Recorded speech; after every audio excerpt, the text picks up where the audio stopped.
been certain your telephone would ring in the next 10 seconds.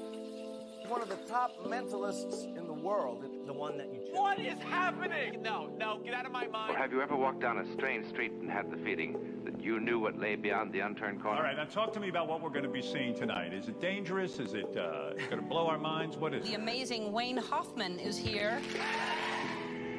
Yes? Then you've had a brief encounter with the world of the unknown. Of what? Of a strange gift? One given for just a little while.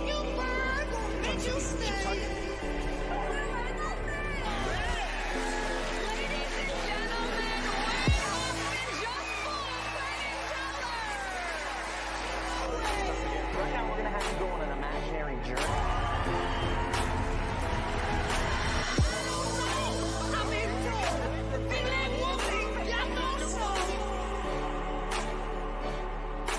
Oh, there you go. That's for you.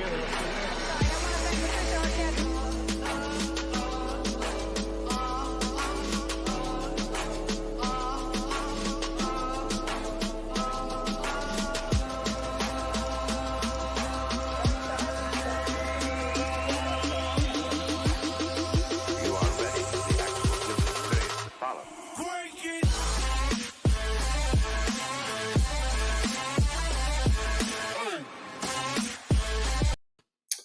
Happy Wednesday and welcome back to the Wolff Den, presented by Winning Academy. I'm Matt Wolff, founder and CEO of Ticket Time Machine. We've just had the best intro to the Wolff Den yet. We're almost 150 episodes in, and that was it. That's going to be tough to top. But today we got Wayne Hoffman in the Wolff Den. Wayne, how's everything going today? Always good. I'm just waiting for the rest of the world to catch up. Yeah, you might be waiting a while. Yeah, Unfortunately, that's right. I'm a patient guy. Patience is good. Patience is king. So that's a hell of an introduction. But for the people who maybe missed that introduction or have never heard of you, just give us a quick intro and tell everyone who you are. So my name's Wayne Hoffman. I'm a mentalist and illusionist. So basically, I travel around the world reading people's minds and doing magic and influencing people's thoughts and predicting what they'll do. And yeah, I've just been traveling around. This is all I've ever done. Traveling around the world performing my show, Mind Candy. So I have a full stage show that I do, and then I do a motivational keynote as well. So yeah, in short terms, I'm a mind reader. Yeah. Well, isn't that like, if I could have a superpower, is that not one of the things that most people say? I'd like to read people's minds. I'd like to understand what they're thinking. Which is right? It's like a gift and a curse, so but yeah, you always see those little tests. If you could have one superpower, what would it be? And mind reader is always on the list. So yeah.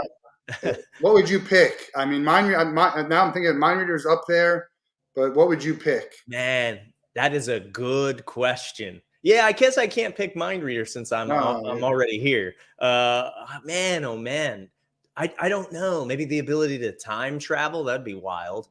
Get in a DeLorean and fly around. I'd love to see what the future is going to look like, and see what the past was like. That'd be pretty cool. Is that a superpower? I don't know. I don't know if that is, but we're Ticket Time Machine, so we like anything that has time travel.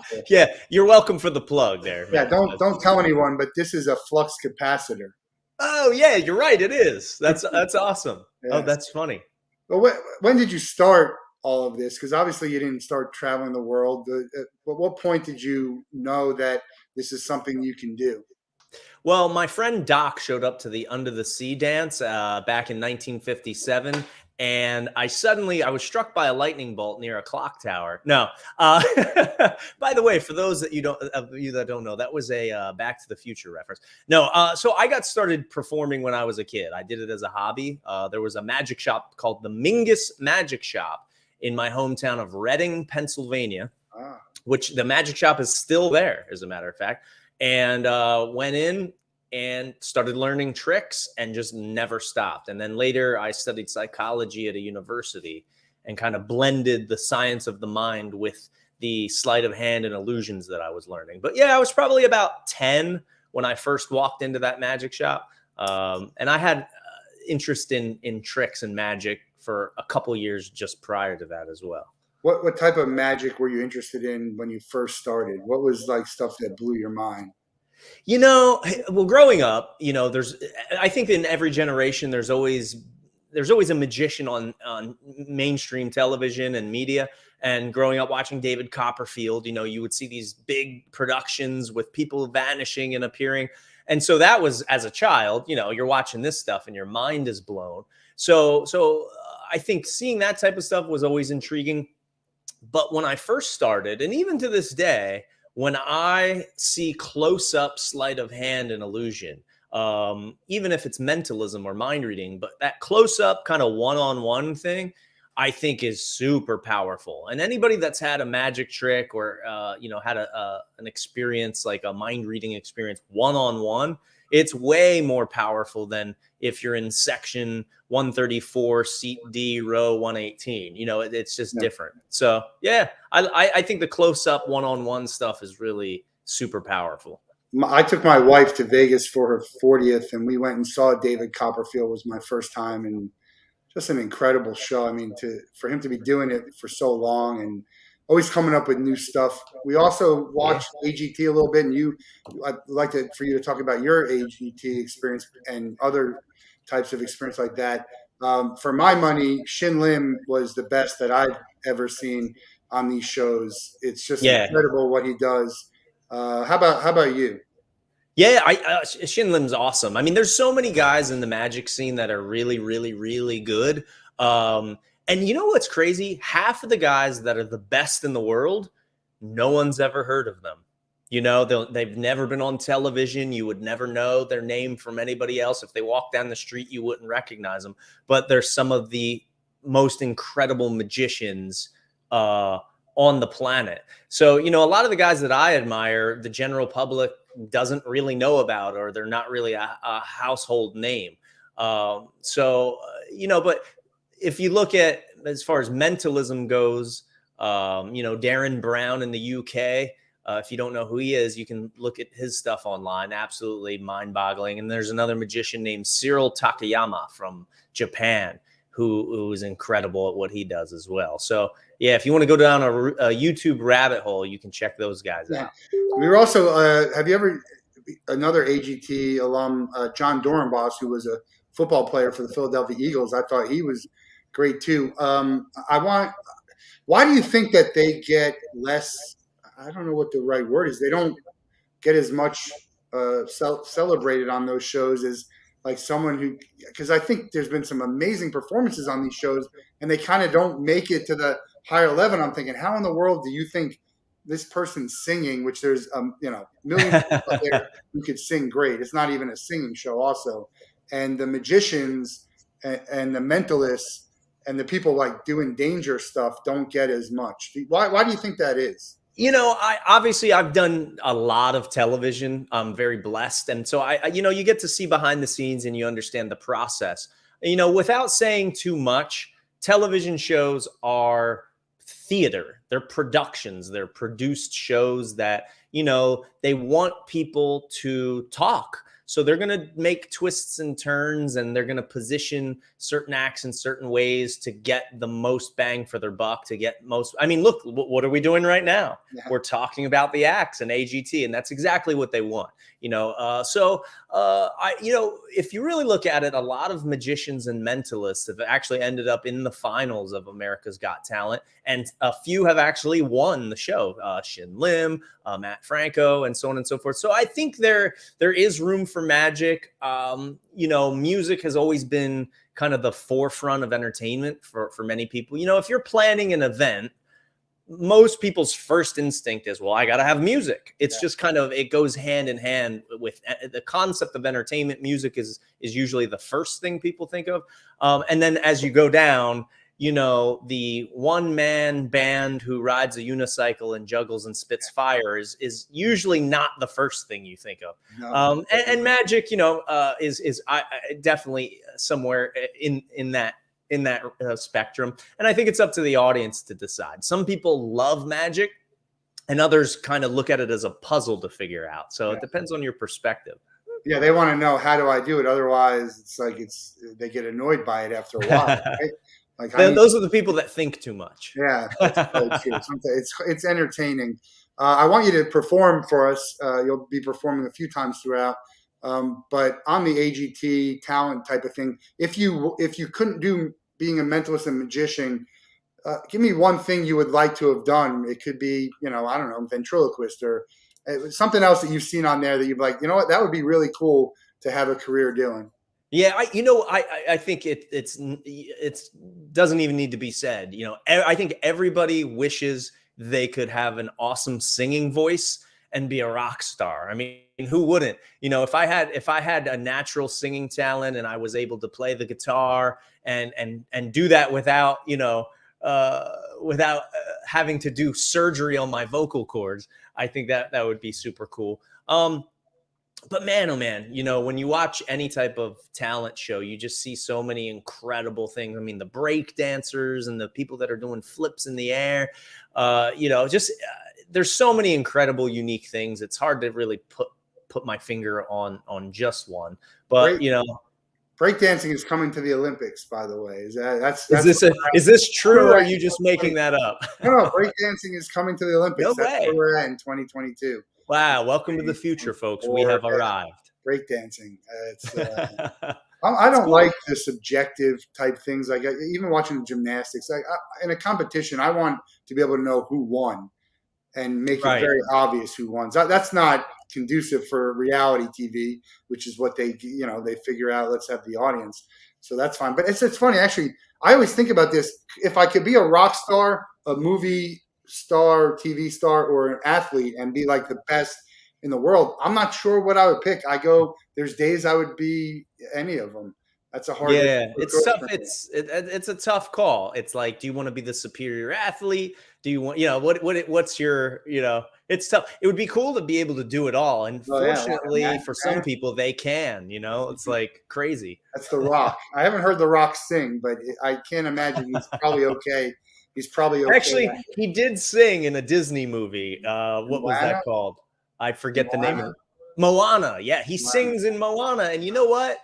It's kind of like a rap, and I think he nails it. So he there you go. The Rock, Dwayne Johnson, save some for the rest of us. And he might be president of the United States someday. I wouldn't rule that out either, right? Maybe. Yeah, you know what? I wouldn't. After all the different presidents we've had, man, I wouldn't say no that it's not possible. Who knows? Remember to go back to the Future when he said Reagan is president. He's like, yeah. Oh, Reagan. Yeah, man, that's funny. All right, well, show us something.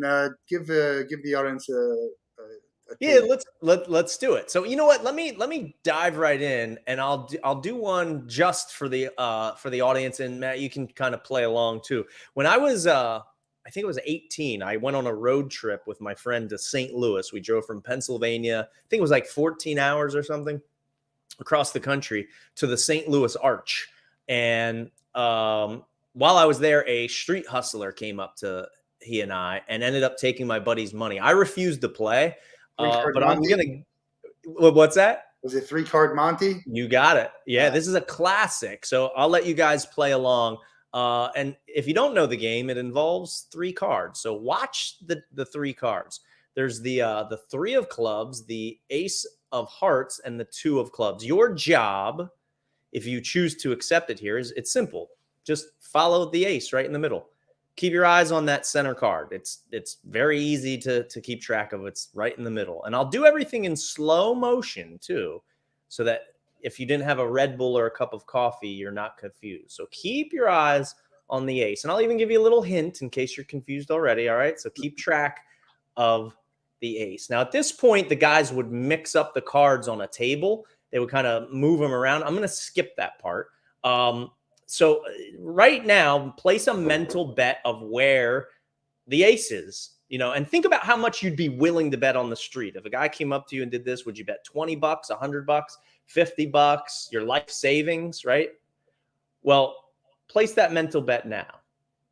Now, most people, for some odd reason, think that it's over here.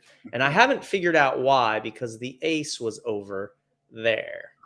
So, I don't know if you were able to follow it, and I don't know if the viewers at home were able to, but if you were not able to follow it and you got it wrong and you thought about how much you would bet, I'll give you guys my PayPal at the end of this, and you can just send that my way if you want. We grew up in New Jersey and would go to the city all the time. And when we were younger, my friend Kevin and I went and saw the 3-card Monte. I was going to ask you about 3-card Monte and asked, my friend, he probably lost $100, and it was so obvious. And, they do it. They got to give people here and there, right? I mean, they have to let you get it. It's a whole, man, there's so much behind these street con men that it's absolutely insane. Like, now, obviously, I've studied these things, and I clearly do them. So the amount of energy that's put into taking your money out of your wallet and putting it in theirs is intense. And that includes, that they supposedly lose a little bit in order to show that it's possible to win. But yeah, it's all part of the scam. I mean, it's a scam. Isn't it a form of magic in a way? I mean, I would call it sleight of hand. And in fact, my manager and I, who's in the studio here with me right now, he and I did an event in Miami, and while we were there, we actually saw 3, which is very rare for me in Miami to see 3 different street hustlers. And I told one of the guys what I did, and he was asking me for tips, and I was talking to him about, because it's at the end of the day, it is sleight of hand, and they're using techniques that you don't see in order to manipulate the cards and take your hard-earned money. Yeah. But can you figure it out now? Oh yeah. Yeah. And that's the sad thing about where I am right now. It's when I watch a magic show, I don't sit there in awe going, how did he do that? I've spent nearly, I don't even know, 24, 25 years of my life at this point, learning all the secrets. So I watch it, and I appreciate the artistry. I appreciate the storytelling. I appreciate the technical aspect, but I watch it and I see what they're doing. So yeah, when I go up to the street hustlers and I engage with them, they know very quickly that I know what I'm doing. And I had one guy, he tried to hustle me, and I told him what he was doing, and he just said, "Oh, thanks for being honest and not taking my money, man." And I'm thinking, you're taking other people's money. If that's such a priority for you, why are you doing it to other people? But yeah, I see what they're doing. Now, it's a dangerous thing to say you can't be fooled. Even I can be fooled. But in the world of sleight of hand and illusion, it's very rare these days. So the one thing I love the most, which is magic, I can very rarely experience it ever again. It's kind of funny. It reminds me of a couple of movies. I always bring everything back to the movies because I'm such a movie junkie. But the movie Maverick and the movie Digstown, Maverick, Mel Gibson was he told him I was going to come and take your money. And in Digstown, Oliver, I forget his name, is with James Wood, Right. boxing movie, great movie. But he goes and tells him, "Hey, I'm going to take your money." Yeah. And then they all get mad when he does it. They're like, "I told you I was going to take your money. I told you that I'm going to do this." Don't get mad. It's funny. People don't believe you. But yeah, it's they give you fair warning in the movies like that. Yeah, Michael's got a good show called The Fan Experience. Check it out on Facebook. I think it's Tuesday. Right in the thing. I think it's Tuesday and Thursday. He changed the day on me. Monday, maybe it's Monday, and I don't know. Right in the thing. Anyway, he says like watching it again, and you try and figure it out. But the funny thing is, you see these movies, they have a twist. You know it now, and you still want to watch it, right? I mean, people still want to see it and watch it, even though they know exactly what's about to happen. And again, look at the movies, your favorite movies of all time. You can watch them time and time again, and you're still into it, even though you know exactly how the movie ends. It's, I guess, in the similar vein, Tuesday, 8 p.m. Great sport. There you go. So check it out. Big supporter of the program. With the 3-card Monte, I mean, how good is that on the people on there? I mean, how good are those people at the sleight of hand? Because it's a difficult. I mean, at least from the person from sitting where I'm sitting, it looks pretty difficult to do. It really is. Well, here's what's difficult about it. You have to be street smart. If you're doing that and you're actually hustling people, you could get beat up or killed. If you're out in the streets, it's not for fun. What I did here, that was just for fun. Right. But if you're actually out there in a dark alleyway and you're taking somebody's money and they don't like it, I think so. The hard part is dealing with people, and the physical nature of it is something you can practice and you can learn. But I think the hardest part is doing it long enough to know how to weave in and out of the storyline and what the situation you're putting yourself into. Yeah, those guys, man.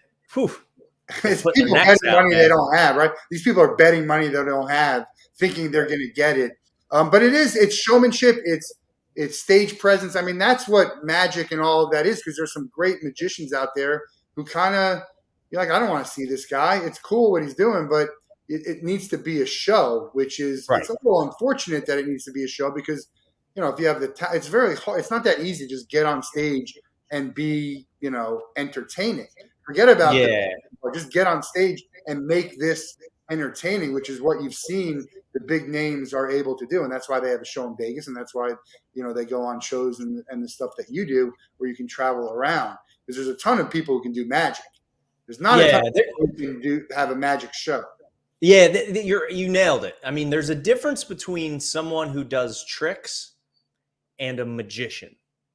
There is a difference. Anybody can learn a quick bar trick and so on and so forth. But yeah, I find before anything, I'm an entertainer.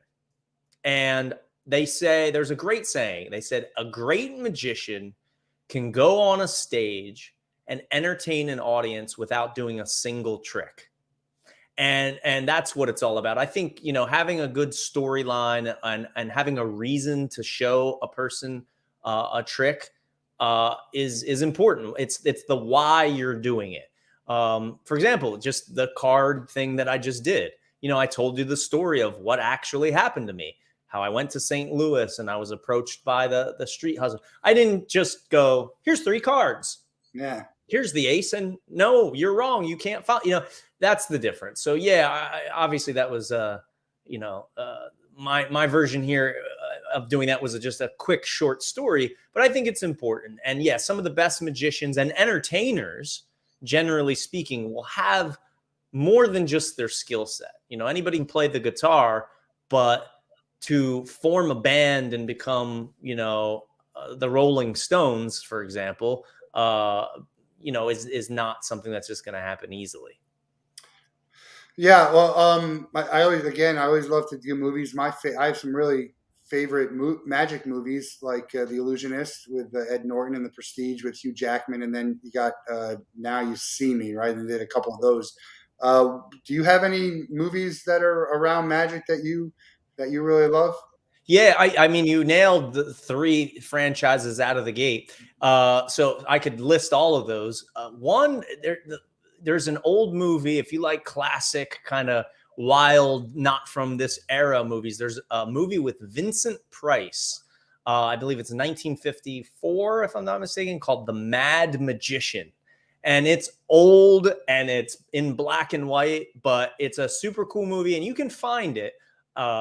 If you search for it, it's called The Mad Magician. So, it's a wacky movie, things like that. But, for me, I like magical movies that don't necessarily talk about sleight of hand. So, right. Things that basically do what magic does. Magic takes your mind and just for a brief moment makes you question reality and the things that you know. So movies like old movie, but The Matrix, when I left the theater after watching The Matrix for the first time, it was like, it made me question reality, so I like movies like that. That really, but I think I'm not a fan of The Matrix. And then there was another, what was the other one with Leo? And we have to end this right now, man. If you're not a fan of the Matrix, I'm just letting you know.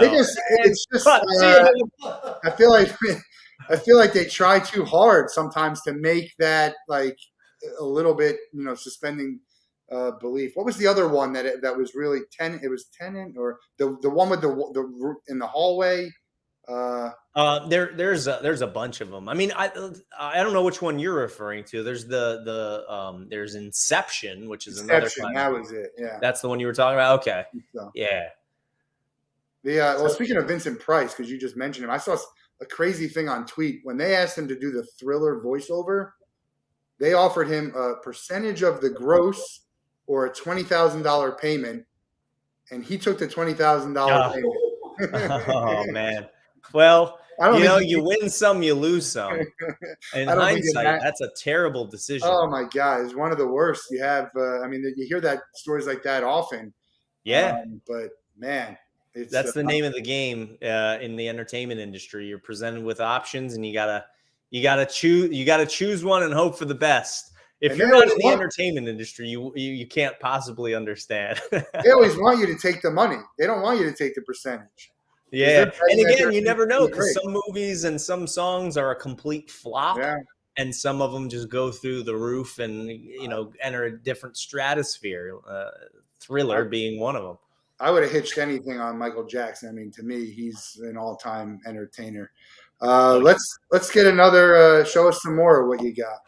Okay, yeah. So I before we planned to do this, I told you that I was gonna try to read your mind, and I told you wherever you are over there, I don't even know what part of the world you're in right now. I said go online out of billions of words and pick one random word and just memorize a random word off the internet and lock it in your mind. So, question for you. Did you do that, and do you have it memorized in your brain right now? I do. Okay. Now, this is most important. Did you at any time write the word down, tell anybody, email, text, call? Does anybody in the universe know what word is in your mind right now other than you? No, I have it written down on a Post-it, but I haven't shared it. Oh, you did? Okay. So you wrote it down on a Post-it note. And how long ago would you say you wrote it down? Like 10 minutes? Half hour ago. Okay, so right before we came on. Yeah. So is anybody in the room with you that could have seen that? So you're confident, in other words, that no one knows this but you. I'm feeling like you know it too, so I can't say not yet. Truly, I there's no way I could know yet, but I'm going to try to figure it out. For everybody watching, if you think this is prearranged, and if you think he told me this word, or that I asked him to tell me, or anything like that, or if you feel someone saw it or found out and told me, if you can prove that, I'll give you $1 million. Okay, this is legitimate what you're about to see, and we're doing it live right now. So, Matt, think of whatever the word is. There's billions of words you could have thought of, and you have it locked in your mind right now. Think of it. Automatically, I'm getting did you almost choose a different word? I was trying to find a word that I thought would be harder to guess. So, okay, because I'm getting two different things out of your brain. I'm getting, it's almost like you thought of a word and then changed. I don't know if you went back. First of all, I'm getting two letters from you. I just don't know if they're from the same word. Yes or no? Does your word start with the letter R? It does. It does. Because I'm getting R and I'm getting E out of your mind. Just keep thinking of it. Something like this. Now, you could have picked from billions of words, like billions of words, and you have one in your mind. I think I have it written down on this card. So here's what we'll do. I'll give you a close-up, and in a second, I'm going to turn this around and show you what I have written, but let's do it this way. I'll count to 3, and at the same time that I turn this around, you say what word you're thinking of out loud, and we'll see if they match. I'll put the Post-it up when you say 3. All right. Ready? 1, 2, 3. Does it say recommended? There you go. I don't know. I was scrolling through to try and find something that I thought would be like a weird word. And this word actually, and I don't know if this helped, but this word popped up a lot in that article on Wikipedia, which is where Oh, we. you went on. Okay. So actually, weird question. If you were on Wikipedia, uh, did you have a specific article up? What was the article Yeah, about? I searched for Churchill Downs. You know, that's weird. Oh man. And you know what's weird? Earlier this morning, I set my lock screen to something that you might let me clear this. I'm getting text. Here, check this out. My lock screen. Churchill Downs, the horse racing megaplex of the world. Well done, brother. Good choices. That's unbelievable. Yeah, I was trying to think of something that would be harder to get, but I guess at that point it doesn't matter. I guess my next question is: have you ever gotten it wrong? Occasionally, yeah. I mean, I'm not perfect. You know, what I'm doing is I'm trying to figure it out. There's a chance that I just won't be able to figure it out. It's, you know, obviously this is my profession. I created a career around this, and I'm confident enough to get on some of the biggest stages in the world and do it. So my success rate is in the 90 something percentile. But every once in a while, you know, I'll be off by a little bit. You know, I won't have it exact. And sometimes I just get it dead wrong. Very rarely these days. But when I first started, of course, you know, you got to start somewhere. What happens when you get it wrong? Well, there's two different answers to that. When I first started, I'd go, oh, well, that's terrible. And it's very obvious I get it wrong. These days, you know, if something does go awry, the great thing is I'm able to weave around it, and the audience doesn't even realize anything went wrong. So, for example, if I said, you know, that you were thinking of the word chrysanthemum instead of recommended or Churchill Downs, and I'm totally off, then in that moment, by learning that I'm wrong, I'm learning enough to then be able to figure out how to figure out what you're thinking. So if I say, well, I'm getting chrysanthemum, maybe that's part of your memory, a memory from your past, but I'm getting it out of your brain. And who's to argue? How are you going to argue with that? Well, oh, okay, I guess maybe it, you know, you're not going to say, well, you're wrong, because you could have a million, trillion, endless number of thoughts in your mind. And then what I do is once you say it, it's already in my mind anyway now. Yeah, there you go. Yeah, so it's true. So yeah, again, no, at this juncture, you know, through just many years, decades at this point of experience, I'm able to know when I'm not on the right path, and then redirect. And usually, given you know, a second chance, I get it right on. And I can't think of the last time where I just didn't get it at all and was unable to completely and utterly. I mean, it's been forever. So what about the people? How many people, what percentage, or, you know, out of 10 will tell you that you're wrong, even though you're not, because they want to be It's a funny thing. Humans, some I don't know about you guys, but if you live on this earth, you can see some of the humans we're dealing with, you know, are idiots. So just putting it bluntly. So I don't know if you've ever met one of these people out in this world. Yeah. Just there's a handful. You know, I had a guy very early on. This is my first time ever having this happen. I was 16. I did a show. I had a guy think of a word, and I told him what I thought he was thinking of. And I was, 99.9% sure that I knew it. And he said, nope, you're wrong. And I thought, but I'm confident that I'm right. I'm like, really? What was it? And he told me a different word. Well, after the show, his friend came up to me. He's like, remember that guy who told you got the word wrong? Well, he told me you were actually right. And he just lied. And I'm thinking, why would you do that? You know? But if anything, it didn't, that terrible experience didn't happen to me. It happened for me, because it taught me the lesson that, you know, I can read someone's mind all day long, but it's truly up to the audience member to verify whether or not I'm right. So the whole show is based upon the out of there. The only thing worse than that is when you go to a hypnotist and the people are pretending to be hypnotized. Yeah, you know, I mean, again, there's people that just like being the center of attention and just kind of go along. But the funny thing is, hypnosis is actually real. People think that hypnosis is scripted or fake, that the people are paid off or what have you, but it's actually real. I always say hypnosis is the psychological version of alcohol. They put you in a relaxed state, and then they give you what they call hypnotic suggestions. And it's just that. It's just a suggestion. It's, hey, stand on that chair and do a funny dance. They're not forcing you to do it. They're suggesting you do it. Same way, if you're in a bar and you've been drinking and somebody says, hey, go talk to that guy's wife over there and hit on her. And you're like, yeah, that's a great idea. Let's go do that. They gave you the suggestion and you went and you did it. And my manager's in the room laughing right now because I actually had him do that, and it was a terrible experience for him. Could have gone right. Maybe it went well maybe it goes better next time. So my mom, and she tells me this all the time. His name is Dr. Schubenzoff, I think he's in Boston, and her and her friends long time ago went to him to help quit smoking, give up potato chips or French fry, whatever it is.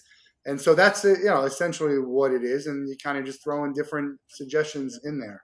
Yeah. And clinical hypnosis is a lot different than stage hypnosis. The concepts are similar, but the application is completely different. It's the same way I studied psychology at a university. I could have gone on to become a family therapist or done something in the clinical realm, but I decided to use this skill set and focus in on using it for entertainment instead. Yeah, I think it's better off that way. I think you made the right choice. Well, unlike Vincent Price, you made the right choice on this one. Yeah. You've been doing this a long time. How often are you trying to introduce new stuff to your show? All the time. Yeah. I mean, it's a funny thing because early in my career, I thought to myself that I needed to create something, I don't want to, maybe not daily, but weekly, where I always had to create new things constantly. Because if an audience would see my show and come back and see my show again, I presumed they would want to see new things. The funny thing is, I realized I was wrong. In the same way, if you have a favorite band and you go to their concert and they just play all new music and don't play any of your favorites, you'd kind of feel a little disappointed. Like, oh man, I wanted to hear my favorite song. So oddly enough, I have fans that come see my show. And if I do a completely new show, they'll say, oh man, I brought my friend here. I wanted them to see that cool thing that you do. So I have what I call my signature effects, the signature routines or experiments that I do in every show because they're the things that I'm most known for. Right. And then the things in between, I try to switch out. So I try to balance it and do fresh stuff and keep some of the old stuff as well. But it's great. It's great when I have the time to do creative thinking. It's fantastic. And right now I'm creating a television show. So in doing that, you really get the opportunity to think outside of the box and create things that don't yet exist. And for me, I mean, as a creative person, when you're in the entertainment industry, whether you're a musician, magician, it doesn't matter. There's joy in that process. And starting from the initial idea, up to performing it live on stage or on television. It's fun. Some of the stuff comes naturally. It's just like, oh my God, I could do this. I have this great idea. And other stuff, it could take years until it fully develops. But how often? As often as I can. What's the fan favorite that you do? There's a few that I think stand out. Maybe, what? How about this? At the end, I might even be able to do probably my top favorite, and I think the one that people talk about most. How about this? We'll save it at the very end. To the end? Okay. And I'll show you. Instead of talking about it, I'll just do it. How about that? And how do you get, when you find something new, how do you perfect it? Because like if you're a comedian, you see them, they do these little shows, they'll just show up, right? And they have their notes in their hand and they're like, how do you do it? Do you have to go to these smaller audiences and try and test it out? How does that work? I can't speak for other entertainers. I can just speak for me. I'm a lunatic. I literally just throw it in the show. Right. The funny thing is with a mind reader and a mentalist, which is, my primary avenue, you can't do it alone.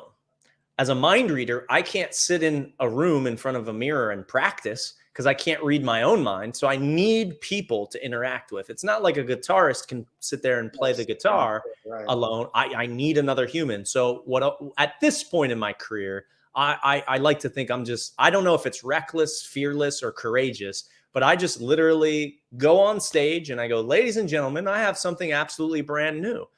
Do you want to see it? They usually do. And every time I perform it, I learn something. Some of the best jokes in my show came from audience members. I'd be in the middle of a trick and a guy would yell something out in the front row and say, da, da, da, da, and the whole audience would laugh and I would laugh too. And I go, that's funny. I'm keeping that in the show. And so over time you collect these things or, reword things, and one show, a joke will hit, and another show, a different joke, you'll find it'll be better. Something doesn't work. So yeah, man, I just throw it right in and see what happens. I think that's not a bad way to go. We're always pop culture on the Wolff Den.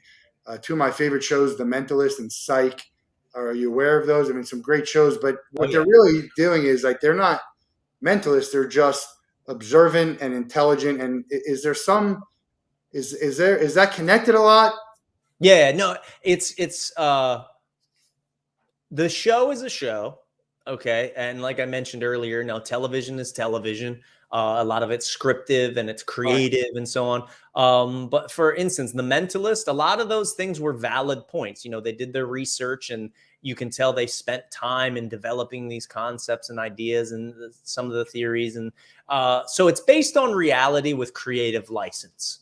That's what they did. And a lot of those things are, Psych is its own show, but yeah, there's truth in what they're saying, but done in an entertaining way.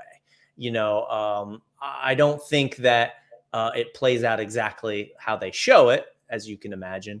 But yeah, a lot of the shows that you see, like even the medical shows, a lot of the terminology they use is spot on. They're using terms for medications and medical problems that are actually real fact you can find in a textbook. Same thing with The Mentalist and so on. Yeah, the Mentalist, one of my favorite shows of all time. Simon Baker, incredible actor. One of the craziest things about all these shows and these singers is he's not American. He has such a thick accent. If you talk to him, and you would have no idea unless someone told you. Same with the singers who are from outside of the U.S. and they sing perfect English. Yeah, it's incredible. House, that he's another one. Yeah, there's a lot of people that have Australian accents, English accents, and they practice and sound completely Americanized, dude. Yeah. And then we try and do an Australian accent or English accent. We sound like idiots. Sometimes, again, there's guys that nail it, and there's guys that just don't and need to not talk. That's like Dick Van Dyke and Mary Poppins. Yeah. He just didn't. I don't think he nailed that. That was not a good, accurate accent. But shout out to my niece Marley. She's very good at accents, and she's going to be in Hollywood or an entertainer someday. She's still young, but they're also big in magic. And we had a magician at my nephew's bar mitzvah / party, so it was pretty good. Funny too, because it's like you're dealing with these kids, and you gotta crack the jokes, and then you crack jokes that only the adults know, and then you crack some jokes for the kids. It's not an easy thing. So I applaud anyone who gets up on stage to do anything. Especially when you're not, a professional at it, because it's like getting up and singing karaoke. Like, you're not, the people who aren't professionals. It's not easy to go out and do. And now you got people in the audience and they're judging you, right? Oh, it's all based on, it's tough to get the only thing more awkward. I mean, some of the awkward things for me is a comedian that isn't funny when you're sitting Oh, there, it's so awkward. right? And so a magician who doesn't hit Yeah. the audience, it's bad. It's tough, man. I've seen some comedians go up and you know, there's a lot of them, if they're at that level, they're just starting out. If they're not funny, they're just trying. And yeah, sometimes it's just you just feel like, oh, keep trying, buddy. But everybody, you know, same thing. I'm sure when I first started out, I was just terrible, you know, and you look back and watch old videos and you're like, oh, but you know, and that's part of the entertainment game. You just keep chugging along, and the more you do it, the better you get. You know, I don't know about you, but in the Wolff Den, if you watch episode 1, 2, 3, or 4, it's probably a little different than what you're doing now. You're probably more comfortable getting in the groove, you know.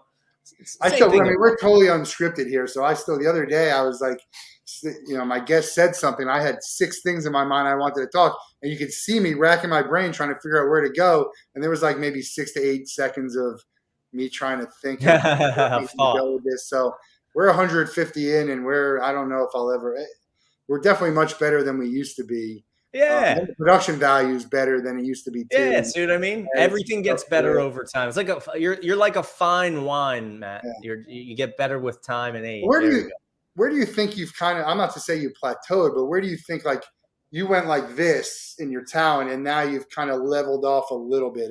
How long ago was that? How deep into your career? I'll tell you, it happened in 2008. I remember the moment it happened. My dream, you know, I was a little kid. I was 10, 11, 12, 13. I was telling people, I'm like, one day I'm going to be a magician, an illusionist, and I'm going to read people's minds, and I'm going to travel around the world and be on television. And everyone thought I was nuts. You know, you hear kids say things like that, and you're like, okay, go back in your room and play video games. And so fast forward, and I did it. You know, I was touring around, I think at that time, I was international at that time. So I was traveling around the world, and I had done a show on NBC called Phenomenon. And then I got invited on the Ellen DeGeneres show. And then it was the National Geographic channel shortly after that, CNN. I mean, it all kind of piled up. And I was doing all these shows, traveling. I was in my place in LA. Snoop Dogg was my neighbor. You know, I'm living in Hollywood. This is great. I'm in LA, this whole thing. And I remember standing in my living room. I was alone at the time. And I was like, now what? You know, every goal that I had ever set for myself, I kind of hit. And, you know, it's a really weird feeling. I don't want to say it's anticlimactic, because it's not. I'm certainly very grateful and I'm very blessed, and I wouldn't change it for the world. But yeah, I hit that moment in 2008. And again, that's where the creative process comes in, creating new things, whether it's new projects. For example, you know, when the pandemic hit and the entertainment industry shut down, my whole career is based upon live events. So I couldn't, you know, go out and just do all the shows I was doing. So I created the virtual show called Distant Deceptions. And so that outlet, you know, learning about the technology and learning about recording and live streaming, and then creating a show where I can do interactive experiments with people through the screen, that helped me, you know, get out of that kind of plateau and do something else. And I just continually create new goals, new projects, and just kind of weave with it. I had mentioned earlier about creating the television show, and that's my next project. You know, I've been on everybody else's show, but I've never done my own. And that's why I decided it's time to, you know, put energy into that. Yeah. So that comes another question I was going to ask. If you can always set new goals and there's new things to achieve, give me one venue and one show that you haven't been on that you'd love to do. Wow. Do you mean television or live? Well, a venue would be live venue, and then a show like, you know, I don't know, something like Ellen or Howard. Yeah. Well, I haven't hit the Tonight Show yet. We've been talking with the people over at the Tonight Show, and we're in communication with them. I think I truly believe it's a matter of time. maybe I'll look back on the video of this and be like, yep, I was right. I think so. The Tonight Show is one that I haven't done yet. And then live venue, man, oh man, that's really tough. Because I've hit some cool venues, man. Like a lot of, Well, what was tell us your favorite venue, and then tell us one you've never done yet that you'd like to. Okay. Wow. How about there's so many going through my mind right now. Doing magic at the Playboy Mansion when it was in its heyday was like an experience, because that was at the time the holy mecca, for every straight male in the world wanted to end up somehow at the Playboy Mansion. So doing that was great. Being oddly enough, I grew up in Reading, Pennsylvania, like I had mentioned earlier, and there is what was at the time the Raja Theater. Then it turned into the Sovereign Performing Arts Center. Now it's known as the Santander Performing Arts Center. I watched David Copperfield on that stage when he came to town, and I thought in my mind, one day I'm going to perform on that stage, and I ended up doing it more than once. And when I stepped out on the stage, I actually told that story to the audience, and they erupted in applause, as you can imagine. And doing that show was really cool. I think it wasn't, the height of, it's not the greatest venue in the world, but it means something. Yeah, it meant something to me. It was really, really, really super cool. And then just a few years ago, I was invited to perform at Citizens Bank Park, where the Philadelphia Phillies play. Yeah. And they invited me to come down on the field for 38,000 people and perform as part of the Philly Fanatics birthday celebration. And they had me produce an entire show. So as you can imagine, here's this kid. I grew up an hour away from the Phillies stadium, watching the Phillies. And then I walk out onto the field with 38,000 people watching, and I get to perform my art and perform my things for people. That was super cool as well. So I think those two rank really, really, really high. The venues that I would want to do, I think just for kind of putting the notch in the belt, if I look at all the legendary magicians from the late early 1900s, you look at Harry Houdini, for example, or the mind reader Alexander. They would play the Pantages circuit, and they would go to theaters like that. I think if I were to hit all the theaters that those guys hit, it would kind of just be a cool, I don't know what you want to call it, a cool moment to step on a stage that others have, legendary acts have stepped on. So those are probably on the list. Did you throw out the first pitch at the game? No, I did not. I always thought about that, what I would do, because, I'd have to make it magical in some way, like throw the ball and have it vanish in midair. Yeah, that'd be nice. To the catcher, or something really wacky would happen, or throw it and it would turn into a snowball, or something like where, I don't know. I'm just riffing here, but yeah, I did not throw out the first pitch. There's another goal we can put on the list. There you go. Let's just talk real quick. Tell everyone about your entertainment company, because you do more than just perform. Yeah. But plug to that. Yeah. So after I started performing and traveling, I got enough success that I felt like it was time to help other artists. So I created Hoffman Entertainment, which is an agency that represents live and now virtual talent all over the world, and corporate, meeting planners, special event planners, DMCs, all these people, they use our agency. And we have really strong partnerships with some of the biggest event planners definitely in North America, and a few international. So being in the scene in the entertainment industry, I got a chance to watch thousands of people perform and showcase. And we go to entertainment conferences, and I'm deep down the rabbit hole. So when people started asking me, hey, we want to hire you, and we also want to hire, let's say, a comedian to open up for you. Do you know a good comedian? And I started saying, well, yeah, I know them all. I've worked with them all. I've seen. So I realized the knowledge that I had about entertainment, generally speaking, was valuable. And that's why I started the agency. So, being an entertainer myself, I understand the mind of an artist and an entertainer and what they need.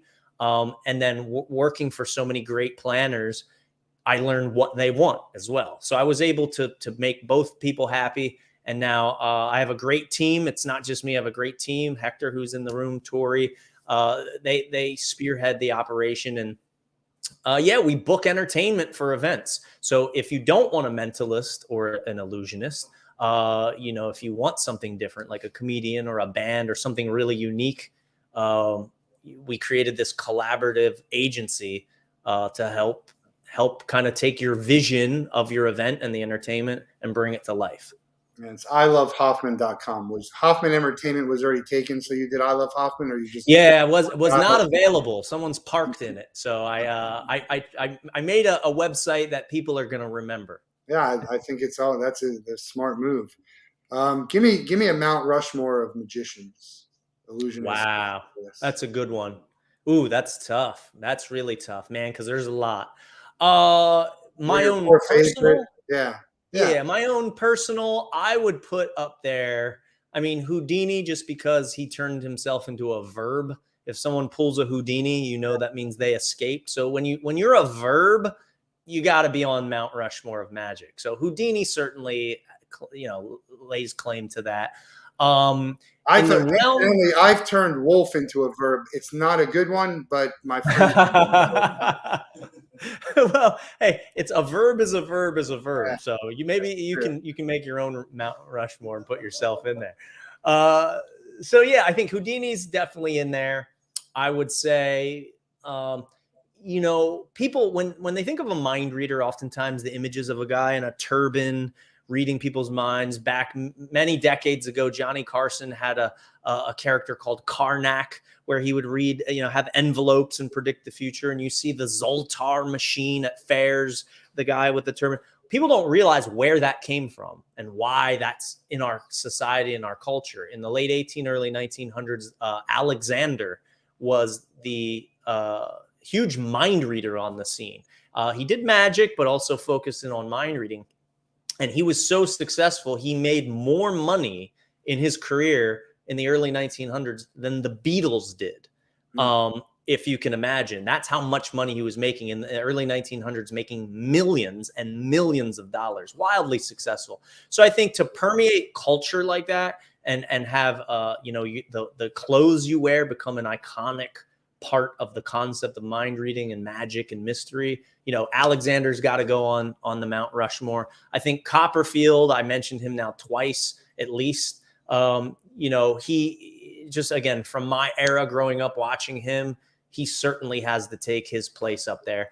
And then I'll leave the end of Mount Rushmore completely blank because I'm still chiseling my spot out. You're gonna be like peeking over the top, which is great. There's no wrong answers with the Mount Rushmore, but I like to hear people's personal, because it's not always who you would think the best people, but those are certainly good ones. I think, again, we talked about Shin Lim. To me, the stuff that I see him doing, and then you got like there's a lot of people in Vegas having Vegas shows, and great. There's a lot of Vegas shows. Good entertainment.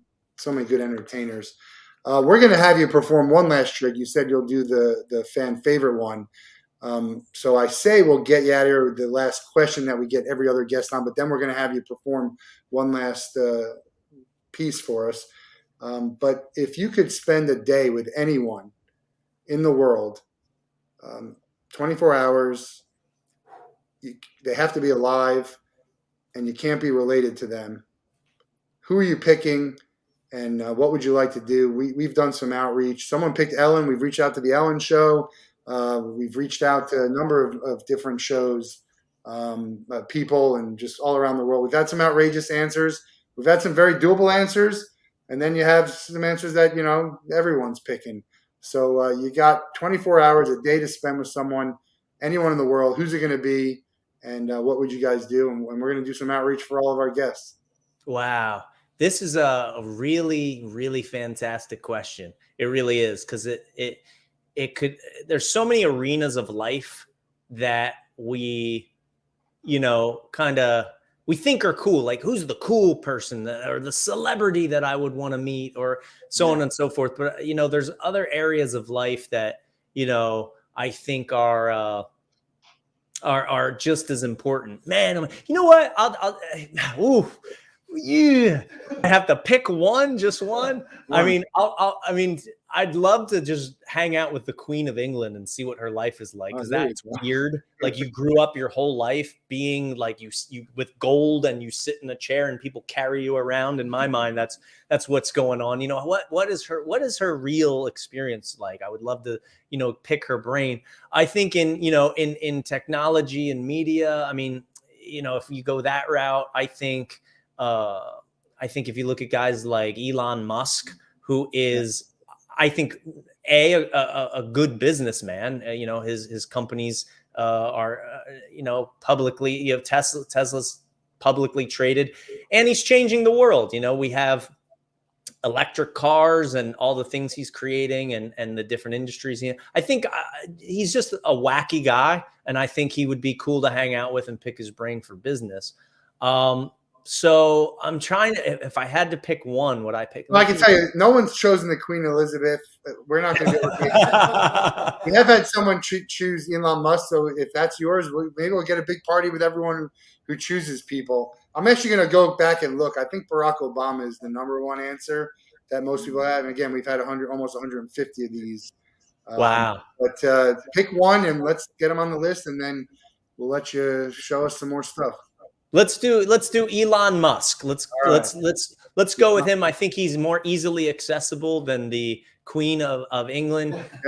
Just a hunch. I don't know, but yeah, we'll put him on the list. The Queen of England wouldn't have been the most inaccessible person. We had someone want to spend a day with Vladimir Putin.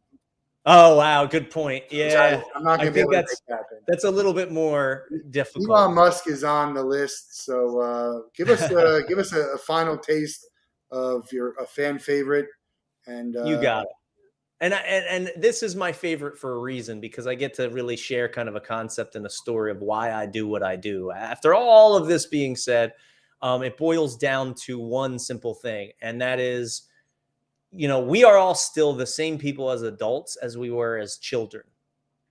Two things change. We get older and we learn stuff. And everybody has their own unique experience as you go through life. And my job, I feel, is to remind people to live with that sense of wonder and imagination, where anything is possible, where you could hang out with the Queen of England or Elon Musk or Putin or whoever you want to hang out with. Whatever you want to create, it's possible. And that's my role, I think, in this world. So I'll give you an example of it. So if you imagine something is possible, you can create it. Now, if I told you it was possible to predict the future, would you believe me? I think, probably you can guess what's going to happen in the future, but right. I say it is. So I'm going to explain something to you. I have my wallet with me, and I have it for a reason. I put it in this pocket so you can see where it is. Weird question. If you were to go anywhere in the world on a free vacation, and imagine it's all expenses paid, somebody's going to pay for it. And again, use your imagination. Imagine it's literally, you can do anything and go anywhere you want. Tell me out loud, where would you go?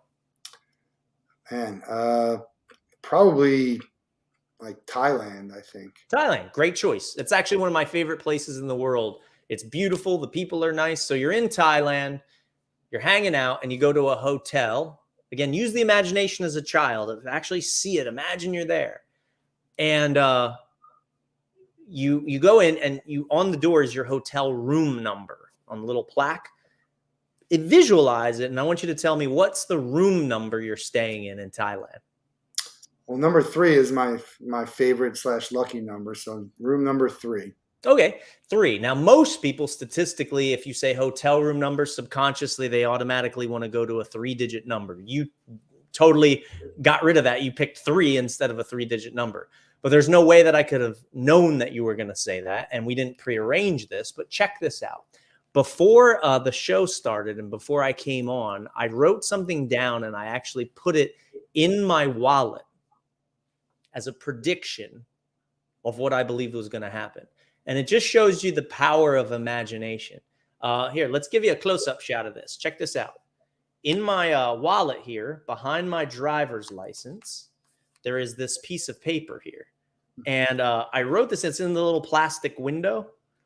Now, don't take your eyes off of this paper. This was in my wallet, predicted probably at least 2 hours ago. I wrote 2 things down that you might find interesting. A, that you might just go to Thailand. And B, you might just stay in room number 3.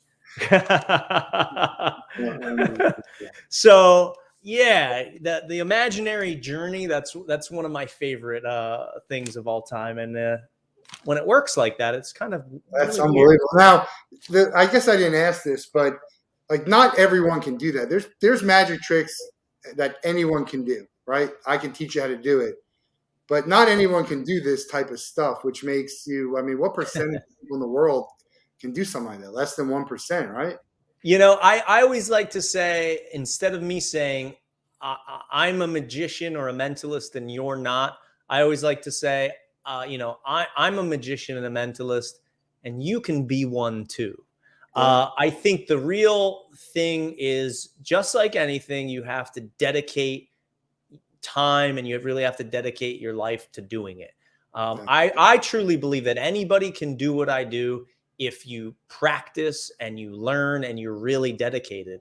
I use a little bit of intuition, but I also use a skill set and a method to be able to do each thing that I do.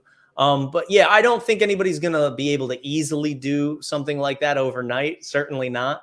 But like I said, anything's possible. Well, check out WayneHoffman.com. ILoveHoffman.com. We didn't mention it, but you wrote a book, which is the same title as your show. So check out the book and the show wherever it is. Reach out, book him for your next event, book his people for your next event. And I look forward to seeing your show in person. This translates.